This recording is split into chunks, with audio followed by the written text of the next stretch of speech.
Call me your worst service, write a verse with a curse in each word in cursive. First the verse, it just surface, kick dirt, who know? Flipping on shit like I know judo. Here to take you though. Kidnapper who naps the kid, becoming after and take you though. Give it all, get it all, sit it all in a pal. Pot a little bow, we get all, spit it all, get it all, rip it all, flip it all, live it all, get it broad, lick a ball, live it all, sip it all, tip all, rip roll.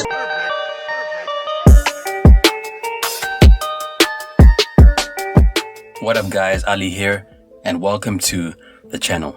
Now before I get started, make sure to add me on IG at Ali Talks Music, and don't forget to subscribe and hit the notification bell. Now around 2010, Young Money records were a force to be reckoned with. Lil Wayne dropped 2 albums in 1 year, namely I'm Not a Human Being and Rebirth, proving that he was still making noise years after dropping the Carter 3. In the same year, Drake dropped his debut album, Thank Me Later. It was a pivotal moment in hip-hop because it let the world know that Young Money was bigger than Wayne. It had other intriguing acts to offer. Around this time, Cory Gunz became an official member of Young Money, beginning his transition from street rapper to international star. Now before signing to Young Money, Cory Gunz was just a kid with big dreams. Being the son of rapper Peter Gunz, he was clearly destined to be an entertainer. But I love to succeed, see foes fall flat, like deja vu. He got his big break at the age of 14, signing a contract with Casablanca Records and Def Jam Recordings. Jay-Z later helped him get a joint venture deal through the Island Def Jam Music Group. Through this union, Gunz dropped a verse on the remix to Rihanna's If It's Loving That You Want. But little lady, you was riding from the gate. I don't know if I wanna handcuff you yet. Around this time, this was Cory's biggest collaboration. It was monumental, proving that his career was finally starting to take off. However, his buzz really started taking off when he started doing business with Nick Cannon, who created a TV show around the artist. I asked around about who the next hot thing in hip-hop was, and Cory's name kept coming up. Now this was about 1.5 years, 2 years ago, and I knew Cory from obviously knowing his father from back in the day, so I reached out to him. I told him that I could take his career to the next level, kinda laid out the game plan, and he was with it. And from there, the story unraveled where you see on the show. It's a father and son tale kind of told through a cutthroat industry. It's kind of a coming of age tale at the same time. Cory got signed when he was a kid and had a lot of broken promises and stuff. So, a lot of interesting subtextual things unraveled once we started turning the cameras on. When did you do that 4 in the morning? When the you do that for 4 in the morning on me? Don't ever talk to me like that. And you made a nice chunk of change on my deal recently. Hold on. Man. That's my father, man. Don't share me. This will definitely turn the tables for me. You can't sit. Turn it. It's over there now. Through his ties with Nick Cannon, Cory was able to build a solid audience. However, his music career didn't really start taking off until he caught the attention of Lil Wayne. Shout out to Wayne for giving me a shot. He kept it real. All I'ma say that this is it. This is what it is. Everybody just better get ready. Now over the years, Cory Gunz, like most of Young Money, has fallen off. He went from being the one destined to bring more greatness to Young Money to an afterthought. Are people still looking out for a Cory Gunz album in 2021? I don't know. What happened to Cory Gunz?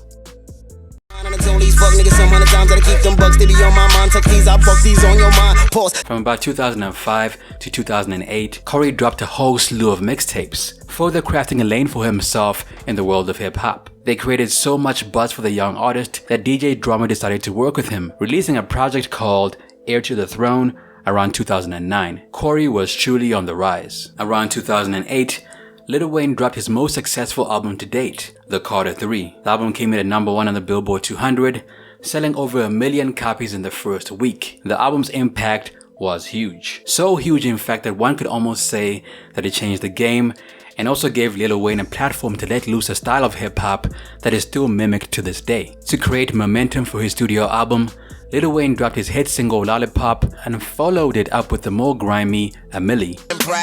Okay, you're a goon, but what's a goon to a gobbler? The latter of which had a verse from Cory Gunz that was not included on the Carter 3. To put it bluntly, being left off the Carter 3 was a huge uppercut blow to Cory Gunz's career, because when the song came out, Wayne had that "I'm about to take over the game" buzz. It was fresh, invigorating, and most importantly, it was worldwide. Now, if Cory Gunz was able to capitalize off that buzz, he might have blown up. However, the problem was, Cory didn't sign to Young Money until 2010, which means that Wayne didn't have to promote him because Cory wasn't signed to Young Money when A Milli dropped. In an interview with DJ Vlad, Peter Gunz admitted to leaking the record because he felt like Young Money would not have released the Cory Gunz version of A Milli otherwise. I leaked that record early because I felt like Cory wasn't going to be on the record when it came out. I told Rich to leak the record, which I thought Wayne and them would hold against Cory for the rest of his life, which they didn't. They ended up signing him after that, you know what I mean? But I leaked the record because I felt like when the album come out, Cory's not going to be on the album. We might as well leak it and let Cory get this look. And sure enough, Cory got a hell of a look off that. Now, in my opinion, Cory's verse in A Milli was freaking incredible. Cory can rap his ass off. However, according to some of the rap audience, that might have been the reason why Cory Gunz's verse was not included on the Carter 3. A lot of people believe that Cory's verse got removed because he out-rapped Wayne, which he did, but is that the reason his verse got left off? Or does Wayne's easy-to-recite version work better in the clubs, leading to more sales? I'll leave it up to you guys to decide. Around 2009, Young Money released their very first compilation album titled We Are Young Money. This is Young Money's most successful album to date, coming in at number 9 on the Billboard 200 and selling 142,000 copies in the first week. When labels release compilation albums like this one, the MMG one, Beg for Mercy, is done to give every artist on the label a chance to shine. And when this is done, the fans will get more hyped for solo album releases from their favorite artist on the label. If Cory signed to Young Money when the label started popping off, he'd be on Tyga's level at the very best. The simple truth is, he wasn't featured on Young Money's most successful compilation album to date because he wasn't signed to the label, keeping him from building an audience when Wayne was at his peak. Now, Cory did appear on other Young Money projects. He appeared on Rich Gang, released around 2013, and Young Money Rise of an Empire, which came out the following year. Now, the Rich Gang album didn't do amazing numbers, selling about 24,000 copies in the first week and coming in at number 9 on the Billboard 200. The question is, with those sales, do you think Cory Gunz was able to expand his reach and transition into an artist that the label would actually want to focus on? Probably not. Now, I like Cory Gunz, but I honestly forgot that he was on the album, as he only made one appearance on the track called Every Day. I'ma need a mountain of money, a mountain amount that amounts to a mountain of money. Ride out with my tongue, fresh up. Meanwhile, other artists like Mystical, Detail, and Gudda Gudda appeared on several tracks throughout the album. Now, you know the label isn't paying much attention to you when Gudda Gudda is getting more attention than you. Now, if we look at the Young Money Rise of an Empire track list, we can clearly see that Cory Gunz only made one appearance on the album. Now, Young Money was a very tough label to be involved in. He had to be very motivated and self-driven. Every artist on the label was expected to have their own teams and their own methods of promoting themselves. Wayne wanted his team to be bosses and self-reliant, and that's why Drake has his own team, Nicki is succeeding with her team, and Tyga is doing the same. With that being said, did Cory really do enough to promote himself? Or did he depend on the label to do things for him, like a lot of artists have done before him? Now, around 2012, Rick Ross released his 5th studio album titled God Forgives, I Don't. According to Cory Gunz, Rick Ross took the title of a project that he had been working on for about 3 years, causing him to feel annoyed. It was really a bit frustrating because I was really sticking with that title for a minute, whether it was for the EP or album. But at least I should be honored that somebody who's at their pinnacle right now is thinking the same. Cory was clearly frustrated with Ross, but didn't take it too personally. I fucks with Ross. I don't have no problems with him. I judge off hot music. I don't go on anything else. To me, he got some of the hottest mixtapes out right now, and he's making some good music regardless of what the situation is. I'm not bitter about the title. It happens all the time. Some of the best stepped on niggas' necks to stay at the top. Now, there are a couple of reasons why Cory's career didn't really take off, but I think the biggest one is he didn't get to release an official studio album, failing to prove himself in the eyes of the public. He put out a lot of mixtapes over the course of his career, mixtapes that kept him relevant to his target demographic. However, without a debut album to his name, the public never got a chance to hear him make noise on a commercial scale. Now, another reason why Cory Gunz did not blow up is because he was always hesitant to do features and interviews, limiting his ability to acquire new audiences. Now, one reason why Rick Ross stayed hot after beefing with 50 Cent was because he dropped a lot of hot songs and did a lot of collaborations. The collaborations he did kept him relevant, contributing to the huge amount of success that he has achieved over the years. Rick Ross was not afraid to do interviews either, showing up on popular radio stations like The Breakfast Club and Hot 97. Cory should have done the same thing and collaborated with other industry insiders to build his fan base. He did not, and suffers an uneventful career as a result. I always want to step outside of the box when I do collaborations. Just know that I got some stuff in the works with Weezy when he comes home. People always ask why I don't do songs with too many people, but I just want to be sure that if I work with someone, we do something that never would be expected. Now I hate to be the guy to say it, but essentially Cory Gunz is missing that personality trait that made 50, Kanye, Will Smith, Diddy, Pac, Drake, and even Tyrese pop. There are certain people that are able to invigorate a room with their presence, leaving you hanging on every word as they speak. Cory Gunz is not one of those people. He's a very shy guy. Cory is a very talented rapper. However, personality matters most nowadays. That's why rappers are always showing it off on IG, and that's why Cardi B is hot right now. She has personality. Cory, on the other hand, is an introvert and was publicly called shy by his father during an interview. Cory don't like cameras and mics and shit on him. But he wants to be famous. I don't understand. Cory just wants to rap. He don't want to be on TV. He just want to put out hot music and rap. Cory doesn't go out. He goes to the movies every now and then, sits in his crib, does what he does, play video games, chill. He's not very shy, man. Cory's extremely shy.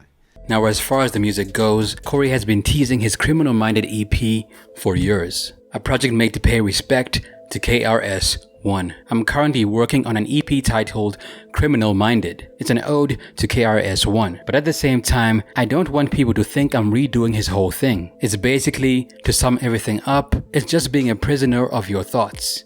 Like caged thoughts. Basically, I'm just speaking my mind, freedom of speech, and bringing it back to that aspect.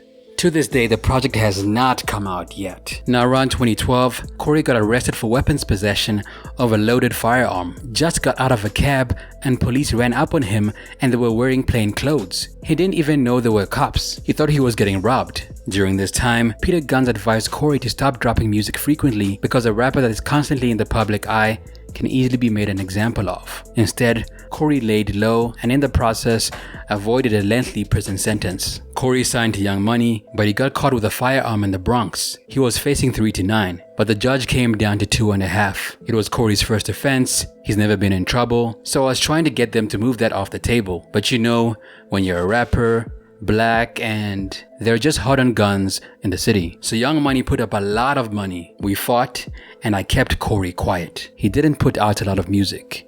We smoldered him. When you're making noise and you're popping, that's when they make an example of you. So we either had to keep him hot and he got his ass in jail, or cool him off and try to get him hot again. But now that he's got probation, he's out in Miami trying to work on records and get himself up again. In essence, Cory Gunz is an incredibly dope rapper and was easily one of the most lyrical members of Young Money. However, he wasn't able to capitalize on the momentum that Wayne had, especially when Wayne was at the height of his career, and as a result, began to fall off. After that, he had issues with the law, putting an end to his momentum. Lately, Cory Gunz seems to be back in full force, releasing a mixtape titled Timbs and Hoodies earlier this year. I am not the one you wanna play games with. My niggas aim shit, bang shit, flame shit. Lil Wayne still keeps Cory in rotation and added him to his iconic No Ceilings 3 mixtape, which came out around 2020. Recently, Wayne has been promoting a new Young Money project, one that would put the spotlight on his Young Money crew once more. We're about to put the compilation together